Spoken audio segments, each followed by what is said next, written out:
Dari 3 kota yang aku kunjungi selama jalan-jalan kemarin di Cina, Chongqing, Shanghai, Zhangjiajie, mana yang paling menarik dan mana yang bisa kita peringkatin dari 1, 2, 3? Kita mulai dari nomor 3 dulu ya. Kalau nomor 3 aku tempatin Chongqing. Bukan kenapa-napa, bukan Chongqing jelek, enggak.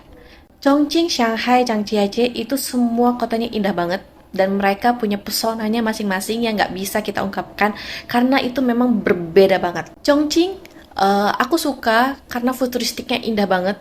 3D Magical City, bener kata pemilik penginapan yang aku tempatin. Chongqing itu bikin bingung buat yang first timer ke Cina karena dia tuh kayak bentuknya bukit.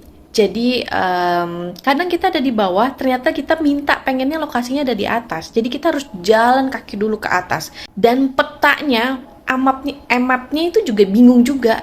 Kita mau ke sini tapi kita diarahinnya ke sana kayak gitu. Jadi agak pusing di situ. Ya mungkin karena 3D kali ya, 3D Magical City. Selain itu, oke banget. Chongqing itu indah banget. Apalagi malam harinya tuh, lampunya itu cakep banget. Dan memang karena mungkin udah banyak turis kali ya, jadi tuh ramenya minta ampun. Pastinya aku akan ke Chongqing lagi, karena aku suka banget sama Liruo Tao yogurt. Teman-teman harus cobain kalau kalian ke Chongqing, itu enak banget, serius. Itu menurutku ya.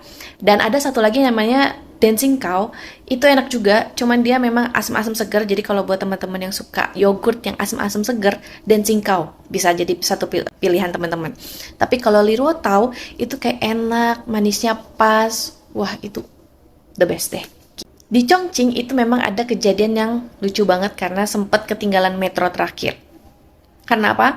Di Chongqing itu jam metro dan jam busnya itu lebih cepat berakhir. Jadi kalian harus waspada juga kalau ke Chongqing itu ada yang berakhirnya jam 7, ada yang berakhir nih operasionalnya itu jam 8, jam 10. Itu harus lihat dulu.